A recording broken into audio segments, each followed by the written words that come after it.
Visual Radio number 220.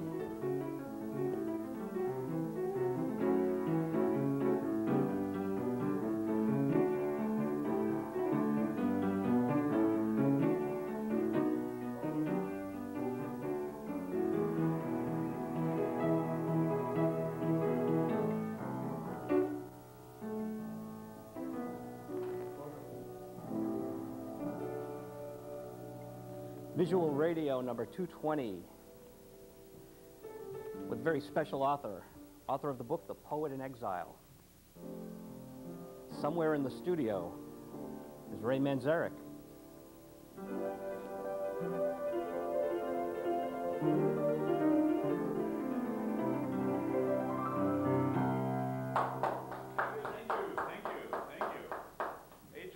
That was beautiful, Ray. Thank you, man. Thank you, thank you. You made that old piano sound great. Well, it's a nice little piano. All right. The Poet in Exile, a brand new book from Ray Manzarek. Yep. It's great to have you writing books. It's good to do it. It's a lot of fun. It's just like writing a movie script, except you expand it and you write everything. You know, a script is about 110 pages long, and The Poet in Exile is about 210. So.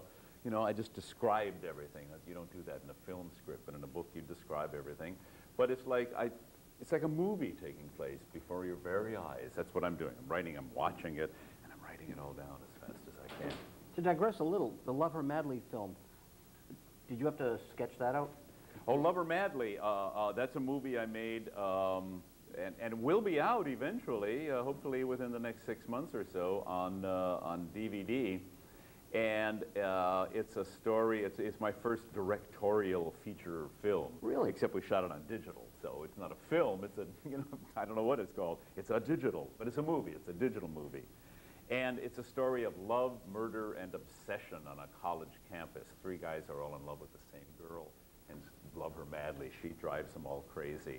And it's young people and one teacher at a college of arts, and a murder is committed at the beginning. You don't know who the killer or the body is, or the victim, and then you see the unraveling, jump back 24 hours, tell the story of these 4 people, and at the end of the movie you find out who's the killer, and it's Hitchcock and who the body is.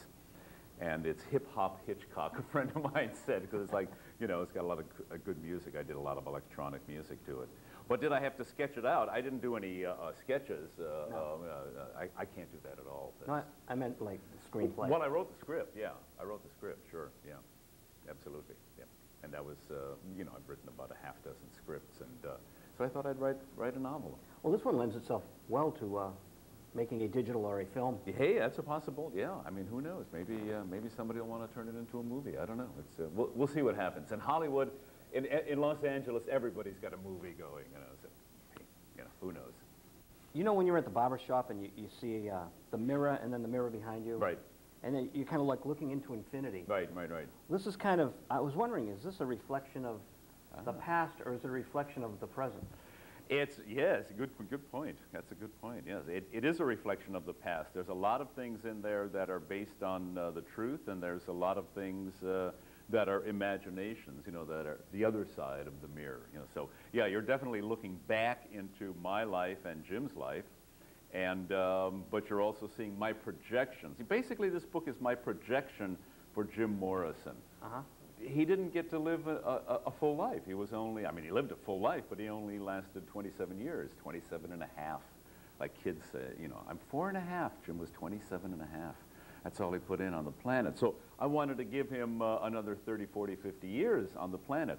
So that's what The Poet in Exile is all about. What would have happened to a rock star very much like Jim Morrison had he staged his death in Père Lachaise Cemetery? That coffin in, not Père Lachaise, but a cemetery very much like Père Lachaise, is filled with 150 pounds of sand. What then happens to the poet, the lead singer of a notoriously famous rock and roll band? What happens to him in the next 30 years? That's the important part. That Eddie and the Cruises movie, was that based loosely on the Doors? I would think so, wouldn't you? I mean, sure. I never talked to anybody who made the movie, but yeah, I would, sure, you know, I mean, I think so.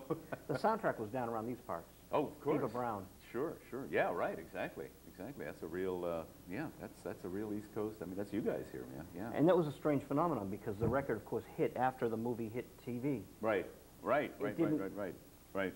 Launch. Yeah, yeah. But Very good stuff. we're here to talk about The Poet in Exile. If you wouldn't mind, I'd like to have you read a little later from the book. Okay. But there's lots of fun stuff to talk about. And where is the setting? I can't pronounce that. Oh, the Seychelles, the Seychelles Islands. What happens is that the keyboard player of the band starts receiving, 25 years later, starts receiving little cryptic notes, poems actually, that say, and his name is Roy, curiously enough, it says Roy, blah, blah, blah, blah, blah, blah, blah, J.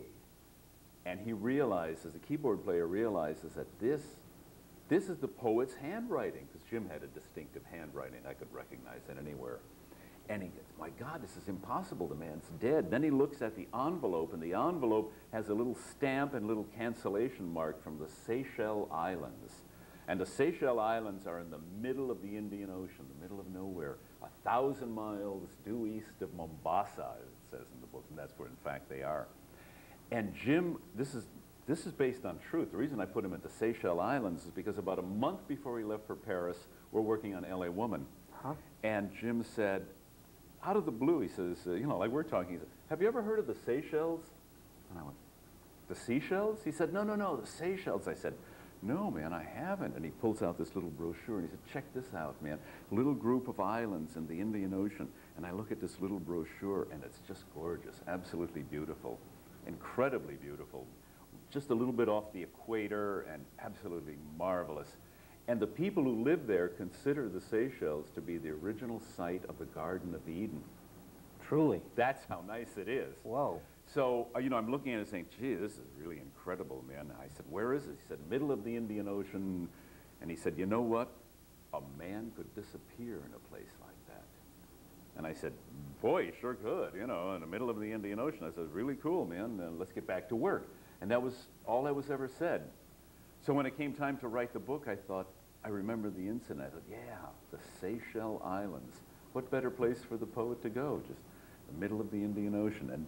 And that's where he goes after staging his own death. And then all the things that happened to him. Then it's a journey to the east, into the mystic, into the third eye. He goes into his enlightenment. He goes to find, he finds his own Buddha nature in India and the Seychelles Islands. And he plays the game on Roy, too. Well, of course, yeah, yeah. You got to, sure, you know. And when they reunite. Yeah, right, exactly. Yeah, there's a lot of fun in it, too, you know. There's little twists and turns that you wouldn't expect it to go. Now, have you ever been there? No, I haven't. No, but I've read a lot of brochures and, I mean, travel books and seen a couple of videos and whatnot. So, you know, it's in here. I mean, I know what it looks like. Do you think you'll go? Yes, as a matter of fact. Dorothy and I Really? came so close, man. We almost went there when we went to Paris on July 3rd for Jim's 30th anniversary of his death or disappearance. And we finished, we went to his grave, and a bunch of fans were there, and then we went to, we had a big thing in the evening where Danny Sugarman and I, you know, told stories about Jim. I played the piano, we showed some videos, we stayed for a couple of more days. Then we're going back to the airport to catch a flight to LA. We've got plenty of time to kill, like a good 2 hours, and we're walking down, you know, we have this gate, and there is a gate 2 away from ours that said, the Seychelles Islands. Whoa. And I thought, whoa, wait a minute, we've got tickets, we got two, this one's leaving in an, oh, we can't, you know, I couldn't do it because we had to get back home, we had engagements, I had things I had to do back in Los Angeles, but I came that close to getting on the, you know, making that right-hand turn, getting on that plane and going to the Seychelles Islands. But I will someday. Right, right. You've been so kind to me autographing, but... Oh, my pleasure. When you do go there, could you get this autograph for me? What a wise guy. Look, could I get this autograph for him? The Lost Writings of Jim Morrison, Wilderness. You know, somebody asked me yesterday, what does Jim think of the book? It's a good question. I said, well, he hasn't read it yet, you know. A book that I think highly of is The Doors on the Road by the other Greg Shaw. There's, you know, there's Greg Shaw in California, right. Burbank. Right. And then there's Greg Shaw in New York, The Doors on the Road. Yeah. It's great because it covers the post-Morrison Doors, which And I that love. too. Yeah, yeah, yeah. But it's got an error in here, and I told Greg about the error. Oh. It says that when you played the Boston Common August of 82, was it? Not 72? No, 72? 72, yeah, 72. I was 18 years old. It says that there's no recording. That's absolutely incorrect. Oh, really? Yeah, because I was 18 years old standing out there with my little Radio Shack mic. All right. And I told Bruce Botnick that you guys will be getting a tape at some point. Excellent. Oh, I'm excited. Yeah, that was great. We played with Dr. John. It was beautiful. Boston was just, well, the middle of summer. It was just incredible. What a great gig that was. August 16, 72, Mac Rebenak opened for you. That's Mac Rebenak. Oh, he was brilliant because I remember to this day, that was like 29 years ago, 30, yeah. Almost 30. Yeah. He had all this glitter in his pocket. Right. Remember? Right. He's sprinkling the audience with glitter. Exactly. It was the Night Tripper. Right, the Night Tripper. Walk on gilded splinters. He did that at the Whiskey A Go-Go. We saw him. I went with Jim. Dorothy was there. Jim was there. Jim and I, Dorothy, maybe John and Robbie. I think maybe we all went to see Dr. John, the Night Tripper. And you're right. He comes out on stage and he's got this goofer dust powder. And the stuff's going like that all over the stage. And the whole thing is like swimming, and the drums are going, and the girls are singing. They're all wearing voodoo outfits. That was an incredible show in Boston. That was just fabulous. Perfect opening for the Doors. Now, you would think Dr. John, with all the mysticism, would have had the cult that you guys have garnered. Well, he didn't have hit records. Right. You know, he had, Mac had the, I'm doing it to my best friend's girl, or whatever, however that song. I've been in the right place at the wrong right time. place at the wrong time, yeah, right. And if I don't get her, somebody else will, so it might as well be me, because I'm your friend. But for me, it was the Night Tripper, and that's a great album. The Night Tripper, I highly recommend that.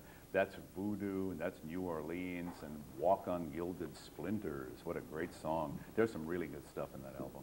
We're creating a TV show with a friend of Dr. John's. Bobby Hebb wrote the song Sonny. Yeah. Well, he's a frequent guest and a good friend of ours. Okay, great. But we're doing his show out of here, and hopefully Dr. John will be on, too. Oh, that'd be marvelous. It would. There's so much stuff to cover. I want to talk about your solo records. Sure. In fact, I didn't know that Dick Wagner, who's in the Mark Farner book From Grand Funk to Grace, Dick produced Mark Farner, but he co-wrote the title track of The Whole Thing Started With Rock and Roll. Now That's correct. That's Dick Wagner out of Detroit. Great guitar player, man. Absolutely great guy. Wow. And probably a direct descendant of Richard Wagner, you know. You think so? Richard Wagner, yeah. Richard Wagner, Richard Wagner, you know. He probably is. I'm sure he is, you know. How did you know Dick? I met him through Iggy Pop, and Iggy Pop and Danny Sugarman were good friends, and Iggy was a friend of Dick Wagner, so, you know, that's how we met. And then when it came time to do the solo album, I said, "Hey, Dick, come on, play guitar, man." And he's real good guitar player. All jesting aside, I forgot to bring my Phantom Divine Comedy Part 1 album. Yeah. Is that Iggy Pop singing? No, it's a guy named the Phantom, and you know what? I can't remember his name. I met him, and you know, we got together a couple of times and just chit-chatted. I can't remember his name, but he told me, "I never wear gold." You know, I was doing the Golden Scarab. He said, "I don't wear gold, Ray. I only wear silver." And I thought, fair enough, man. Okay, you know, you only wear silver. And he was all in black with silver. So, all right, that's all I remember of him. Tall guy, long hair, and you know, nice cap. Fun record. Yeah. Calm Before the Storm was a minor hit around there. Right, exactly, yeah.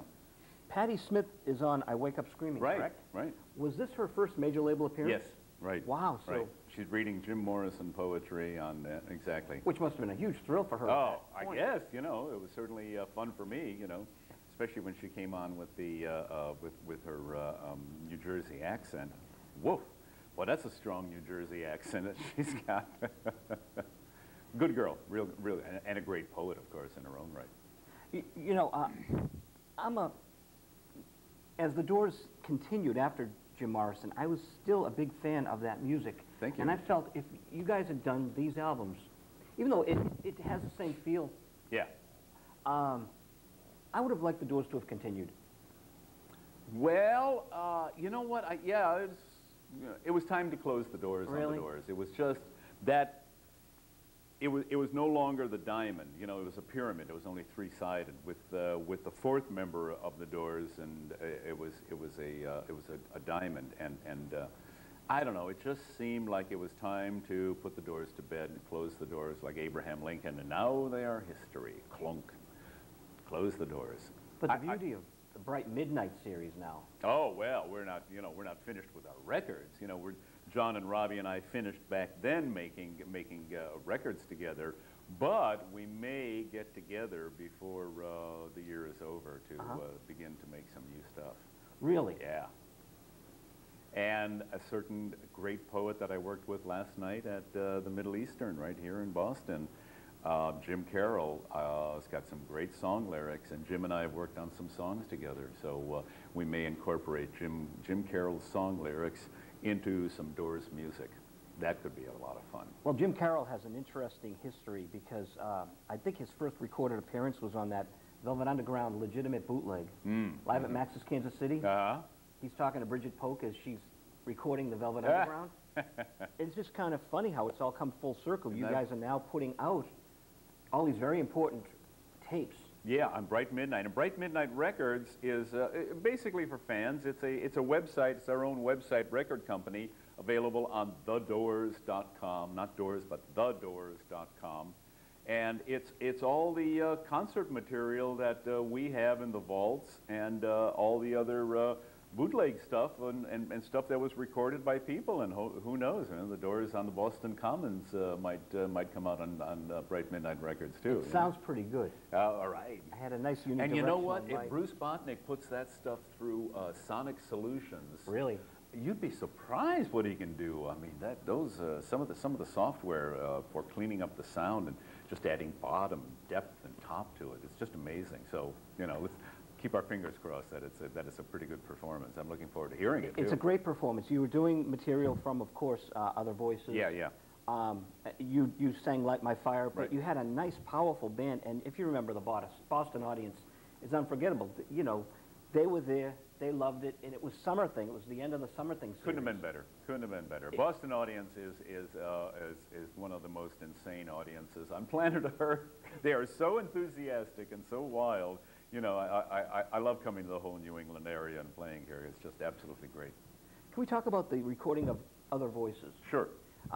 You don't have a lead singer, and now you go in and start recording again. Yeah. But the Doors had L.A. Woman. You were recording without Jim anyways, correct? Well, sometimes we'd record. I mean, we'd know how the song was going to go, so I would do guide vocals, or what's called a work vocal, and even when Jim was there, when we were playing to get the tracks, Jim would do a work vocal. It wasn't like the master. He'd be in his little sound booth. They always have an isolation room for the lead singer.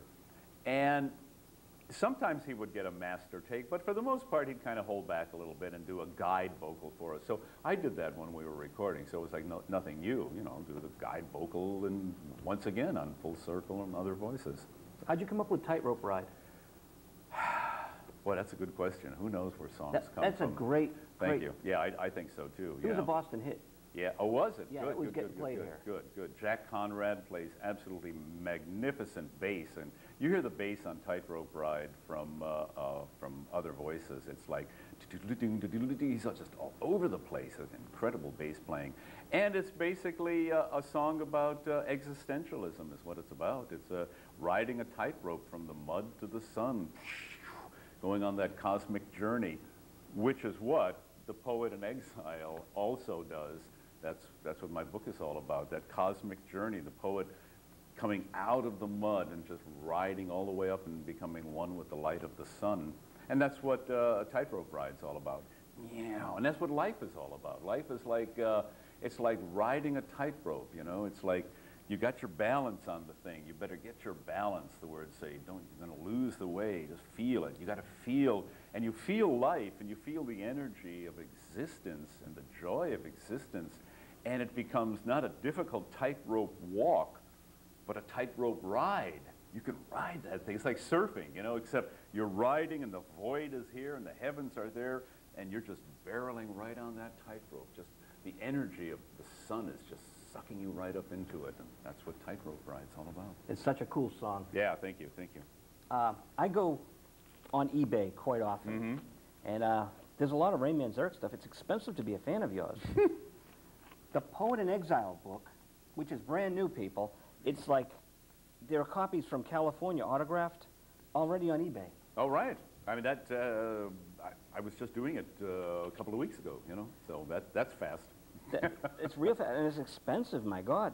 But this Carmina Burana, Carmina Burana. She's here. There are very few of those. Carmina Burana is a record I made with Philip Glass from New York, a classical composer. And it's a sort of a rock, I don't know, it's a contemporary rock version of Karloff's magnificent song cycle. Karloff is a classical composer from Germany, and he wrote it all, and the premiere took place in 1936-37. And it's Gregorian chants and monks and renegade. They found manuscripts from like renegade monks from monasteries, 13th, 14th century. And he set some of those to music in the 30s. What I did, and with great choral work and everything, it's really big and bold, and the first piece is very familiar. It's used in many, many movies, Excalibur and many other movies. So I set the whole thing to a electronic, drums, guitar, keyboards, Philip Glass's wonderful linear things that he does, repetitive, minimalist music, and brought a chorus in. So we've got this, you know, jazz, rock, classical combination, and Carmina Burana. It's a rare album. It's hard to find, but it's really good stuff. My father loved it, so I felt I did well. You know, my father said, "I love this album, Ray." I said, "All right, Dad, thanks a lot." the toughest critic. Yeah, man, absolutely. Your own mother and father. You know, if they like what you're doing, wow, what a compliment. Now, with the Bright Midnight label, would you think Carmina Burana would come out on that? Well, technically, Carmina Burana is owned by Mercury, and whoever Mercury Records was sold to. Universal now, Seagram's. Okay, so yeah, see, so you can't, I mean, they own it, so you can't just bring it out. You'd have to do get their permission and do a sub-licensing, whereas the Doors stuff that we're bringing out, that belongs to the Doors, so we can bring out we can just bring it right out. We don't have to ask anybody's permission. Hello, sir, do you mind, you know, it's like, do you mind to go with your hat in your hand? Would you bring out my record? I mean, you don't even have to do it. We'll do it over on our own little website, so, you know, who knows? I have no idea. I want all our fans out there of this show to write to amackay@umusic.com and demand Carmina Burana. Yeah, well, let's get it on. Andy, put it out. Yeah, let's get it on CD. I mean, there's only a few of them, and they're very hard to find. So it'd be nice to get a release of it so people could hear it. I think they'd really enjoy it. We do something that we've been doing for years called the demo that got the deal. And we always ask the artist, what was the demo that got the band signed? Well, the Doors demo is available on the Doors box set. You can hear about 3 or 4 of the songs from the actual Doors demo. We, Jim and I and John Densmore, Robbie Krieger hadn't even gotten into the band yet. My 2 brothers, brother Rick of Rick and the Ravens on guitar, my brother Jim Manzarek on harp, playing real nice harp, and an unidentified girl bass player. I don't know who the girl was, but she was brought in by World Pacific Records, and we had a demo. So we went into World Pacific, and that's the record label that Dick Bach, a West Coast jazz cat who produced all of the Jerry Mulligan and Chet Baker. He did some Ravi Shankar, the whole 50s cool school of West Coast jazz. That was all his production.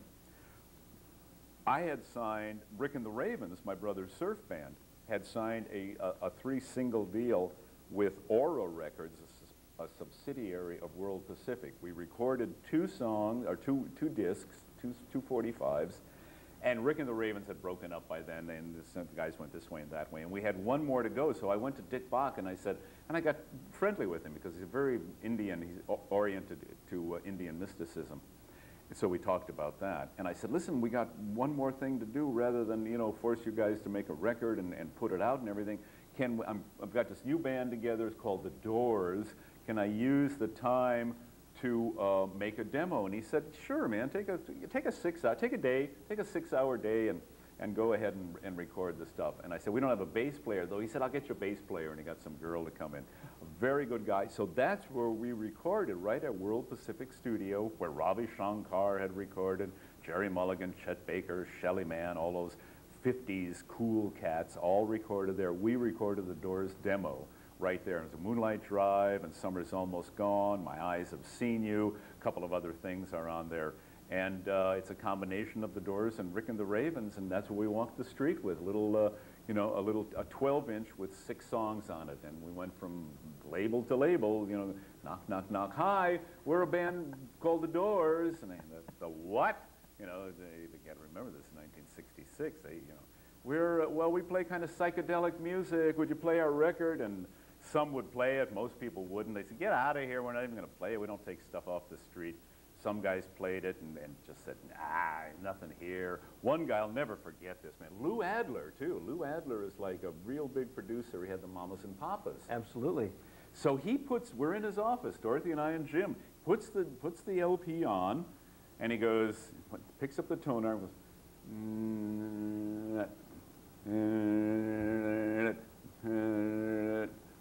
yeah, hello, I love you. Listen, I knew we were in good shape because he listened to that one for like 20 seconds rather than the 10 seconds he gave everything else. That one he was, hello, I love you, won't you tell me your name? He kind of bopped a little bit, and yeah, put on the next one. And the last one was once I had a little game. It was like, I used to crawl back in my brain. I think you know the game I mean the game called Go Insane. He took it off, and he said, no, gave me the record back. He said, no, not for me. There's nothing here I can use. That was his line. There's nothing here I can use. Jim Morrison stood up and said, well, that's real cool, man, because I'll tell you what, we don't want to be used anyway.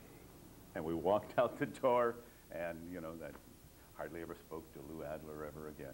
That is funny. That's the demo. And eventually Jack Holtzman heard the demo and signed us to Elektra Records. So.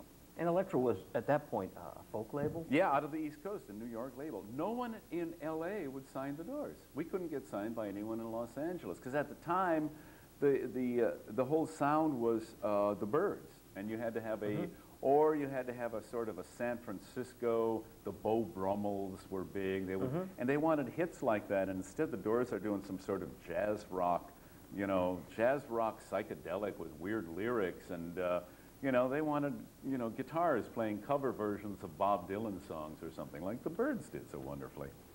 And we couldn't get signed, but Holtzman heard it from New York, and you're right, it was a folk label. Then they went to, they had Paul Butterfield's blues band, had a little success with that. Then they had Love, and had much bigger success with that, and they were looking for another West Coast band. Jack Holtzman came out to Los Angeles to hear Love, who was the headliners at the Whiskey A Go-Go, and we were the opening act. And that's how it happened. That's how we got signed. Whoa, that's great. Yeah. Yeah, Arthur Lee and Love, man, what a great band they were, too. Oh, yeah. And Arthur's just got out of jail. He was in jail for a long time for this, that, and the other thing, discharging firearms, putting things up his nose, you know, talcum powders and stuff, anything he could. So. Arthur's sitting on a very nice, The Everlasting First. I think there was a lot of Jimi Hendrix Love recordings. Oh, wow. It's on one of those albums by Love. There's The Everlasting First, and Jimmy's on it, but I think they did an extended taping. Oh, boy. And Arthur has that, so. Hopefully that'll be coming out soon. That'll be great. I love rediscovering all this stuff. When Yeah. you guys put all this out again. Yeah, it's great. Yeah, well, that's what Bright Midnight is for. It's a lot of fans said, see, what we did is Absolutely Live is the album Absolutely Live is a condensation of like 6, 7 different concert recordings. And we take a song from New York and a song from Los Angeles, a song from Detroit, here and there, and we put them all together to make a 2 LP set called Absolutely Live. And the fans know that we recorded all of the Aquarius Theater, and we used 1 song. All of Detroit, and used 1 or 2 songs. New York, 3 or 4 sets in New York. So what we're doing is we're bringing out all of the entire first set, the entire second set. Coming out very soon will be the entire second set of the Aquarius Theater in Los Angeles, the first and the second set. And then also available to the public will be the best of the Aquarius Theater recording. But that's going to be released in Europe, won't be in the States for another 6 months. So that's what Bright Midnight Records is, and all of the great tape recordings of people in the audience. You know, we've got Miami. We got 45 minutes of Miami. You can hear Jim and the audience drunk as a skunk and totally out of control. But what a crazy concert it is! Miami was definitely a weird thing. So we'll be bringing that out too. Now in Boston, there was it was called the Arena, and I was a little too young at the time. I was 15. It's back near the Christian Science Church.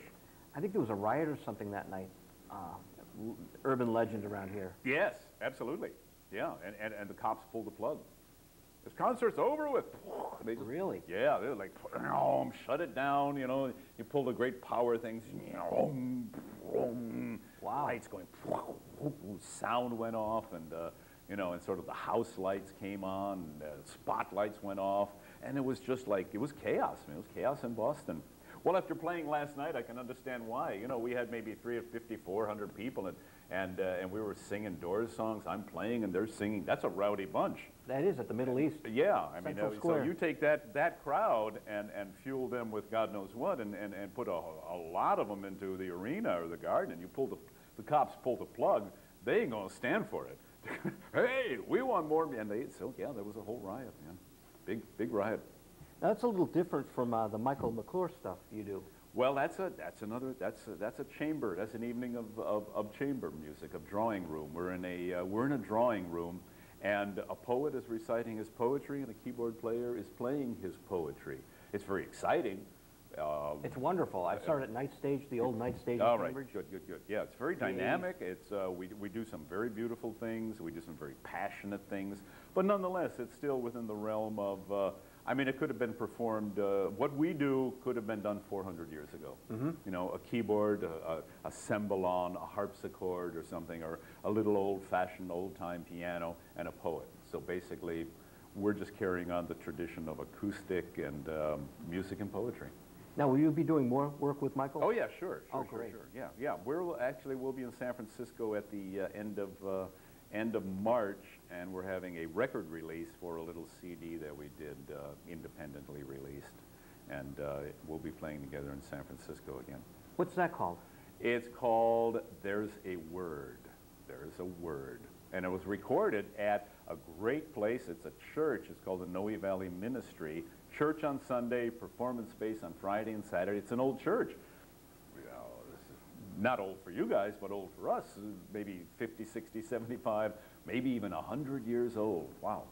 So we think of that as being very old, but it's all wooden inside. And there's a little stage there. The altar is on a stage, and the acoustics are just great. So Michael and I have played a couple of gigs there, and one of them we recorded, and There's a Word. McClure and Manzarek will be out, you know, end of March. How'd you record it? With? Off the board. Oh, okay, cool. Off the board. Very cool. Yeah, right off the board. And so anyway, it sounds great. We got a flute player playing with us and doing some Japanese haikus, and he's playing Japanese shakuhachi flute style, and I'm playing koto style on the piano. So that was a lot of fun. Real nice album. Very tranquil. Very mystical. For people out there, Michael McClure has a big hit record with Janis Joplin. That's right. And it was produced by your producer. Oh yeah? Paul Rothschild. That's right. There you go. The Pearl album. That's right. I was in Los Angeles. Oh, Lord, won't you buy me a Mercedes-Benz? That's Michael's words. I remember being out in Los Angeles 1986, and with the late Jimmy Miller, he produced the Stones. Uh-huh. And we did a lot of work together, and I said, you know, we've got Paul Rothschild's number. I'm a huge Doors fan. I've got to say hi to him. So Jimmy called him up and said, Paul, will you talk to my friend Joe? I got to talk to Rothschild. Good. Great guy, man. Very knowledgeable, very intelligent, very astute, excellent sound, excellent producer, excellent sound manipulator. Gone. 59. That's 59. so young. Smoking cigarettes, lung cancer. Oh, wow. Lay off the cigarettes, you know, folks. Lay off the cigarettes. Don't smoke too much. To hear that just shocked me. Yeah, it's terrible. He was going to have, oh, what a tragedy. He was going to have a 60th birthday party. And he said, you come to my 60th birthday party, Ray? I said, well, you know, what are you going to do? He said, I'm laying out a full spread and the best wine I can get. And Rothschild knew his wine and knew his food. And I said, well, I'm there, man. This is going to be incredible. 2 months before that party, off to heaven. Off to the big rock and roll bar up in the sky. Wow. It's like the big Hard Rock Cafe up there. Jim's up there, and Janis, and Jimi Hendrix, and Brian Jones, and Kurt Cobain. They got a great band, great bunch of singers. Jim and Janis singing, and Jimmy's on guitar, and Kurt's on guitar. Brian Jones is on guitar. good drummers. John Bonham is on drums, and Keith Moon. Keith Moon's on drums. Can you imagine those two guys? Holy! And Rothschild's up there producing.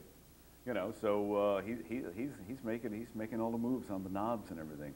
So that's a terrific bar in rock and roll heaven that if we want to, we could all go to someday. You know, I mean, I believe you get your choice. You know, and I'm debating as to whether or not I want to merge into the energy of the sun when I finally leave the planet, or do I want to go to that rock and roll bar in the sky where it's a jam session every night. I think I'm going to go for that one. Bruce Botnick, of course, engineered the material. Rothschild and Botnick were just amazing. You're right. Botnick was the engineer for the Doors on every Doors record. And we're still working together on a Bright Midnight record. So he's the producer now. Yeah, he's the producer of it and the engineer. He's the only one who knows how to twirl the knobs. And I saw Bruce just a couple of weeks ago, and we're working on the stuff for the Aquarius Theater, Bright Midnight Aquarius Theater presentations. And he's a genius. So between Rothschild and Botnick, there were, when we'd go into the studio, there were 6 Doors. The 4 Doors making the music, 2 other guys running the control room, making the record, and that's Paul Rothschild and Bruce Botnick. So what a team. Yeah, it was. I mean, we made virtually every record together except L.A. Woman, and then we did that one with Bruce at our at the Doors rehearsal studio, Doors workshop. How big was that Doors workshop? Small. You know, it's such a great sounding record. Well, of course, why not? You know, I mean, that's Botnick. You know, he baffled. I mean, it's like a third the size of where we are here. Yeah. Whoa. Yeah, it's a small little room. It's a long rectangular room. The room was so small, we didn't even have a vocal booth for Jim. We had to put Jim in the bathroom. Jim sings from the bathroom. I have the original that is Risque cover. That's the one. Right. Right, the crucified lady. Yeah. On the telephone. Yeah, right. Oh, a naked lady crucified. That's women crucified by modern society. Oh, really? Sure. That's what it is, you know. I mean, a woman representing the female aspect of Jesus Christ and oh, things really? Like that. Sure, yeah, of course. And the beauty of this original Doors L.A. Woman album was the doors themselves are on cellophane. Yeah, it's a celluloid kind of thing, right? It's beautiful. Yeah, it's very cool. They stopped doing that one immediately because it cost them too much to do it. But if you can find one of these, they're very rare and very, really? Oh yeah, very collectible. See, I was like 17 at the time. I had bought it immediately. Perfect. We used to play it into the ground at the house. Yeah, it's a great sounding record. Well, Bruce baffled everything off, as it's called. You know, you'd have the amplifier, you put a mic up, and you put this little tunnel around the front of it, and keep the sound of that one and the sound of that one separated so they don't bleed into each other. With Jim Morrison in the bathroom with the vocal mic, earphones, listening to the mix and singing into the vocal mic in the downstairs bathroom. That Doors rehearsal studio is now an Italian restaurant on the corner of La Cienega and Santa Monica. You can go and have good Italian food at La Cienega and Santa Monica, and you can go to the bathroom and stand in there. That's the exact bathroom where Jim Morrison sang, and you can knock out a, Riders on the Storm if you feel like it while you're taking a whizzer. Your Love Her Madly movie. Mm-hmm. How is that going to be distributed? How can we see it? It'll be on DVD, and it'll probably be with somebody called Eagle Rock Distribution, and it'll be available in the video stores, in the DVD stores. Oh, so it's going right to the store? Yeah, right. Oh, that's great. Mm-hmm. You've been involved in some of these Doors specials on TV, correct? Yeah, of course. Yes. And that stuff's always fun. Yeah. Recently, we had Wayne Wadhams on. Wayne Wadhams, of course, the Ding Dong, the Witch is Dead, the Fifth Estate from Connecticut. And he's a record producer. He does jazz on Columbia Records. But he wrote this book, Inside the Hits, and he took Light My Fire. And he does a long essay dissecting the tune. I'm looking forward to reading it. It's very good. When did it come out? It just came out. All right, good. Inside the Hits, and that's how it looks. Light My Fire. As I'm driving to the station today, I have 105.7 on, and Julie Devereaux interviewed you in the morning. She's going to broadcast. It's very cool. It's neat driving around and hearing the Doors today. What I'd like to ask, if you wouldn't mind, would you mind reading some of Poet in Exile? No, not at all, man. Not at all. I'm not real good at it because it's writing. It ain't reading. Oh, but there's just such great stuff in here. I was going to pick something up, but I think I should let you. Well, darn, I wish you would have picked something out. I don't know what the hell. What'd you have in mind? What do you think we could do? Okay, I know. There's, if you don't mind, because I don't want to reveal too much of the book, but Yeah. it's kind of interesting, that part where... Well, it says at the beginning his eyes had gotten kinder. Kindness came finally to the better ones.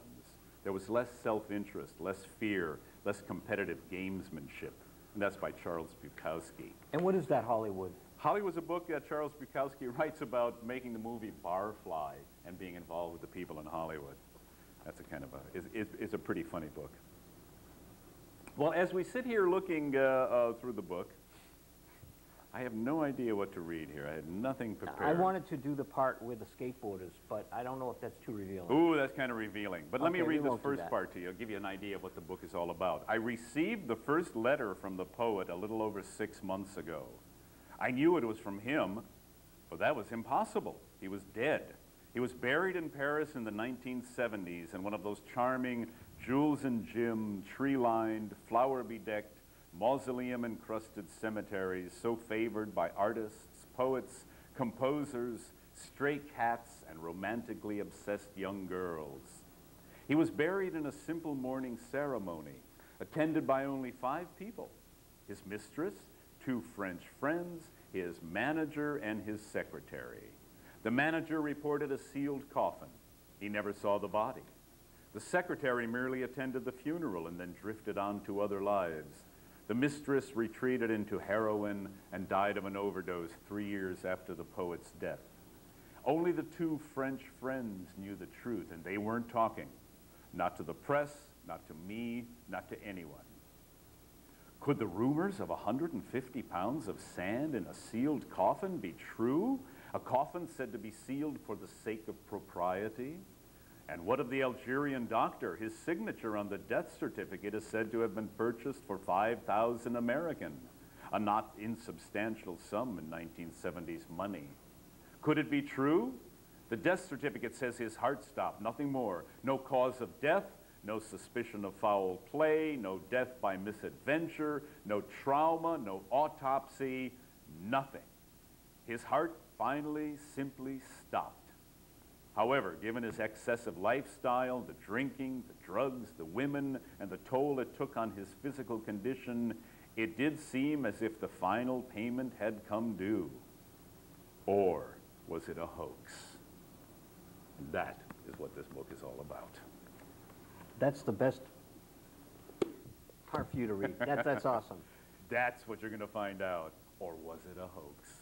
Wow. And, hey, it was a hoax. Excellent, Roy. All right. Do you get to play Roy in the movie? Yeah, no. Well, you know what? Maybe I would. Yeah, I guess it would have to be about a guy my age going to see somebody about Jim's age. Jim was like 5 years younger than I am. So, yeah, well, you know, that'd be interesting, wouldn't it? You know, who knows? I mean, we'll wait for the movie. Our show's winding down. We do an hour. Yeah. Record production, you did X. Yes, I did X. That was great. 4 albums with X, too. That's a lot of work. Los Angeles and Wild Gift and Under the Big Black Sun and More Fun in the New World. The X is one of the best punk rock bands. They are the best. America has never produced a better punk rock band than X. They are so hard and so fast. Billy Zoom is just one of the undiscovered great guitar players on planet Earth. He's just absolutely brilliant. Don Bonebrake on drums, playing a marching snare. The snare, you know, snare is about like this. He's playing one that's like this, and he's going crack when I first saw them play. And John Doe and Exene are the poets and the songwriters and the singers, and that's just a brilliant band. Absolutely, absolutely great. If you haven't heard X, folks, check out X and get the album Los Angeles. It's just brilliant. And do you think you're going to do more? No time. No time. Really? I got to write a novel, more books. I'm working on a electronic album of solo keyboards and drum machines and all of that, doing trip hop, acid jazz, trance, electronica. I'm going to do an electronica Oh, keyboard very cool. album. That should be out in the next 6 months. So I'm doing that. I'm going to get to work on a new novel. John and Robbie and I are going to get together and see whether or not we can come up with some new songs and stuff with the Jim Carroll lyrics. So we're busy. It's a busy time. Sure, Stoned Immaculate's an awesome project. That's what we were talking about. That's what got us thinking about maybe going back on the road again. You know, because we did it. The record was made, then we did it on VH1, and with all those different singers on VH1, the storytellers.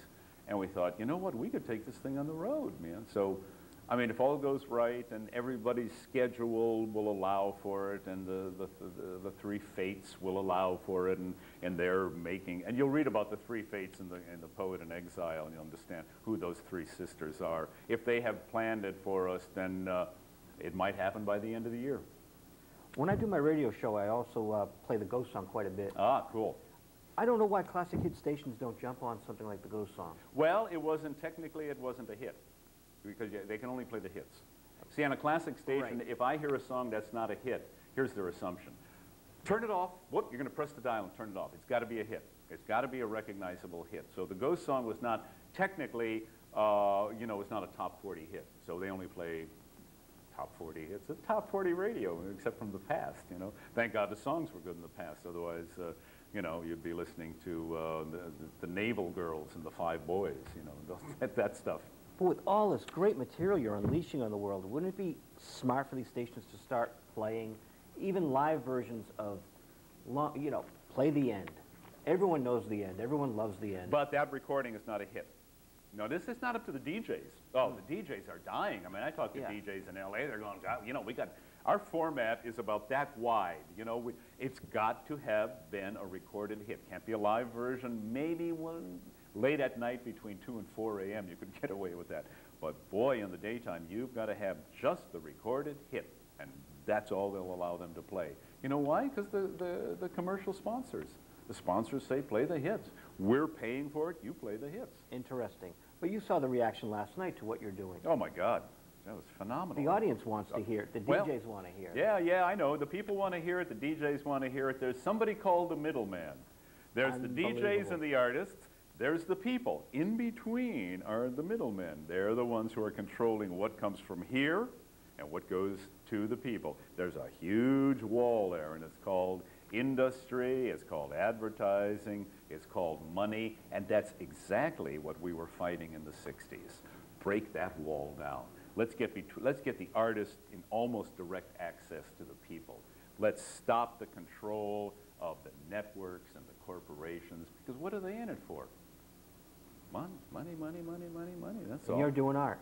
Well, you know, we're trying to do art. You know, I don't know that we're doing it, but we're giving it a damn good shot. You know, we're going for it. You know, and we're not doing entertainment. See, that's the networks, the radio stations, advertise. Everybody wants to do entertainment so that you don't think. You do not. Here's what America will not allow you to do. Industry will not allow you to open the doors of perception. And you must open the doors of perception. That brings us back to the Poet in Exile, The Doors. Where does the name come from? The doors of perception. You must open the doors of perception.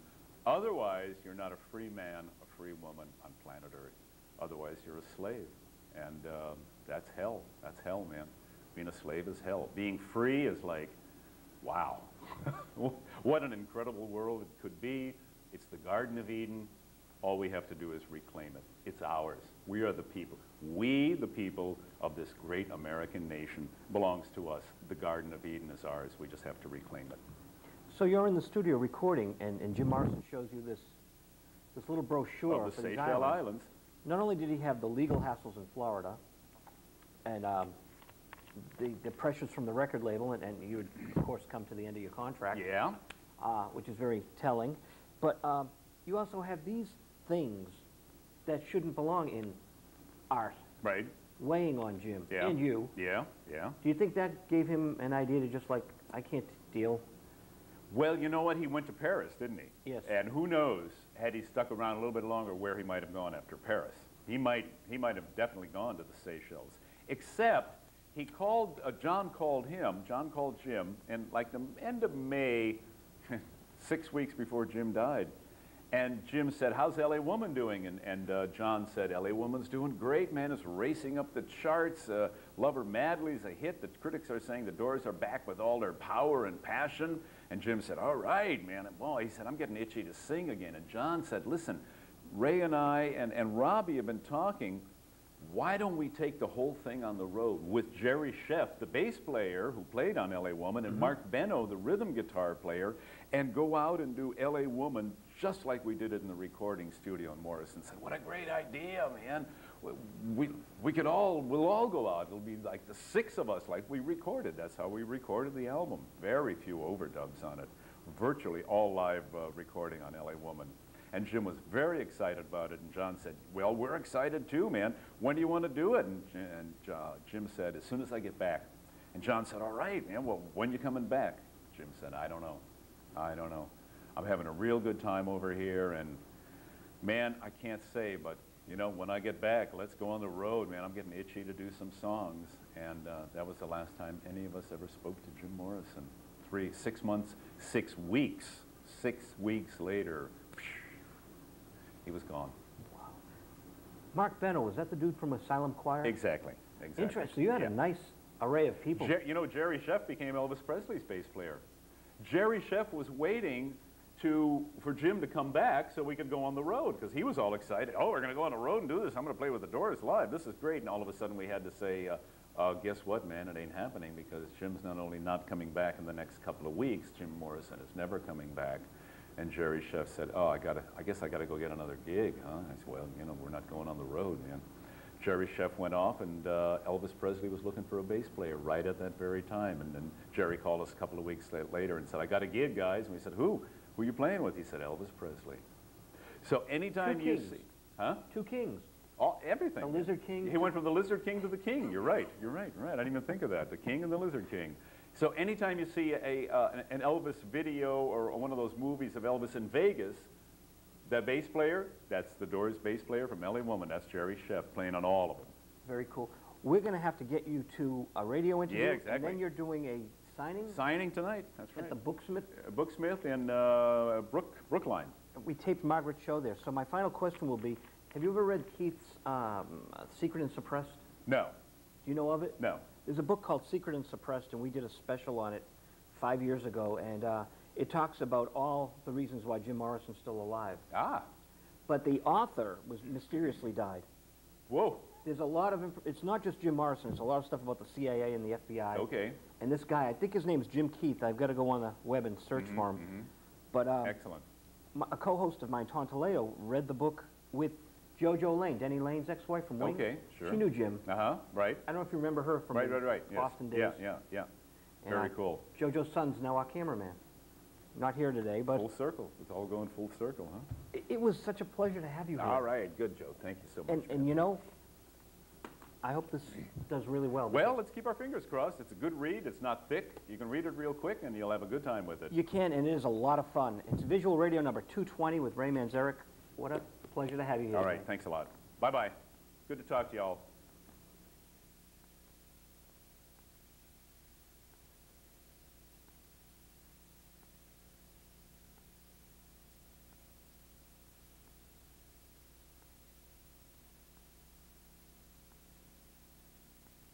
One of my favorite songs is Tightrope Ride from Other Voices. Excellent, thanks. And I saw you guys play on 1972 on Boston Common. I remember. It was a great show. Yeah. Morrison Doors. Yes. Will those 2 albums see the light of day on CD? Yeah, they will. Really? The box set is going to be when? Christmas '97. It's a big project. You know, you put in everything you got practically. So there'll be 1 CD of Other Voices in full circle. I don't know if we can get all the songs on there, but we're going to get 90% of them on there. So that will be exciting. Oh, they're really great albums. I was sorry to see that you gentlemen didn't continue to put records out. Well, we continued because we didn't want to lose the musical synchronicity that we developed over the years, and we had the sense not to get another singer, because who could fill Jim's shoes? Exactly. So Ray and Robbie tried to sing, and you know, after a couple albums, we we realized that musically it was great, but, you know, without our focal point, you know, we closed the door. Huh. So to speak. Have you seen the Doors Collector magazine? Yes. Mm-hmm. I like that a lot. Is it good? I think they do a good job Uh-huh.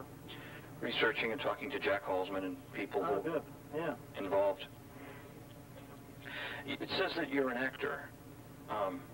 You're working... Well, I stumbled into acting class after the Doors' big peak, and I found out I was as nervous for 12 students as 20,000 people at Madison Square Garden. So I thought this would be really good for me because, you know, the downside of a big peak like that is some people can't handle it. And so the acting led to writing, and then I wrote my book, and I'm working on a novel. So I'm not so interested in acting, although I had this wonderful teacher who just about every famous star in Hollywood studied with. And so I got a glimpse into the acting process, and I used some of it. And so that was a good learning experience. I'm not pursuing an acting career, though. Okay. Can you tell us a little about your upcoming book? Oh, boy. Well, it's fiction. But, God, getting an overview of 300 pages is really difficult. Well, is it science fiction or... No. You write what you know. Okay. So it's based on the 60s somewhat. But, you know, I'll know in a few years. If you want an overview of your project, you spend several days reading stuff you're kind of tired of. Whereas music, you spend 3 minutes playing the song you're working on. You know, it's easier to... But I just, I got a story I want to tell, and I fell into this book writing, and my autobiography did very well. First I thought, oh, I can't face another 300 pages, so if I'd write a script, which is only 100, then all my writer friends said, well, you know, they just, movies, they change the words, you lose all control. And I think I could get a book deal, so I'm doing another 300. So when you're inspired, do you just sit down and just start typing away? Well, it's not as easy as... I mean, I work on an outline, a story structure for quite a while, and read research material about the time period, and then finally get in there. And what do they say? To write is to rewrite. Yeah. Pretty cool. I know you get together with Ray and Robbie when you talk about Doors business. Do you people play at all? Well, we played a couple of years ago at the Hall of Fame with Eddie Vedder. That was real fun. Let's see, Robbie played at the House of Blues here in Los Angeles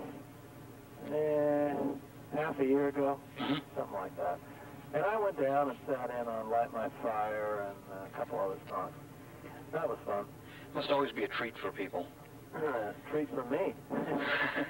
Yeah. I've got 2 albums by the Butts Band. Oh, well, now that has been just reissued on CD. Really?